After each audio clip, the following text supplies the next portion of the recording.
بسم اللہ الرحمن الرحیم۔ السلام علیکم۔ حضرت ابراہیم علیہ السلام اللہ تعالیٰ کے وہ جلیل القدر نبی ہیں جنہیں خلیل اللہ یعنی اللہ کا دوست کہا گیا ہے۔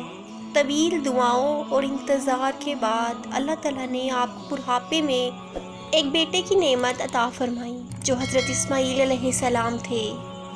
یہ بیٹا جو بچپن ہی سے فرما بردار، نرم دل اور شکر گزار تھا، ابراہیم علیہ السلام کے دل کا ٹکڑا تھا، مگر اللہ تعالیٰ نے حضرت ابراہیم علیہ السلام کو ایک عظیم آزمائش میں ڈالا۔ ایک رات حضرت ابراہیم علیہ السلام نے خواب میں دیکھا کہ وہ اپنے بیٹے اسماعیل علیہ السلام کو اللہ کی راہ میں قربان کر رہے ہیں۔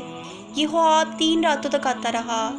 حضرت ابراہیم علیہ السلام کو یقین ہو گیا کہ یہ خواب کوئی عام خواب نہیں بلکہ اللہ کا حکم ہے۔ حضرت ابراہیم علیہ السلام نے اپنے بیٹے سے کہا، اے میرے بیٹے، میں نے خواب میں دیکھا ہے کہ میں تمہیں ذبح کر رہا ہوں، تمہاری کیا رائے ہے؟ حضرت اسماعیل علیہ السلام نے نہایت فرما برداری سے جواب دیا، ابا جان، آپ کو جو حکم دیا گیا ہے اسے انجام دیجیے، آپ مجھے انشاءاللہ صابر پائیں گے۔ یہ الفاظ کسی عام بچے کے نہیں بلکہ اللہ کے ایک برگزید بندے کے تھے۔ حضرت ابراہیم علیہ السلام اپنے بیٹے کو لے کر میدان میں گئے، بیٹے کو لٹایا، آنکھوں پر پٹی باندھی اور اللہ کے حکم کو پورا کرنے کے لیے چھری چلا دی۔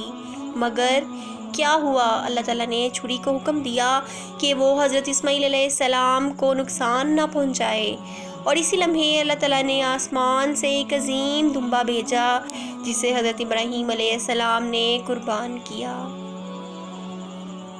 اللہ تعالیٰ نے فرمایا، اے ابراہیم، تم نے اپنا خواب سچ کر دکھایا، بے شک ہم نیکی کرنے والے کو ایسا ہی بدلہ دیتے ہیں۔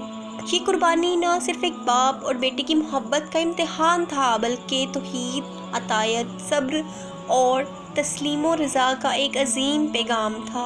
اللہ کی راہ میں ہر چیز قربان کی جا سکتی ہے، صبر اور عطائیت سے عظیم درجات حاصل ہوتے ہیں۔ بے شک حقیقی کامیابی اللہ کی رضا میں ہے۔ اگر آپ کو یہ واقعہ پسند آیا ہو تو براہ کرم ہمارے چینل کو سبسکرائب کریں تاکہ ایسی ہی ایمان افروز ویڈیوز آپ تک پہنچتی رہیں۔ جزاک اللہ۔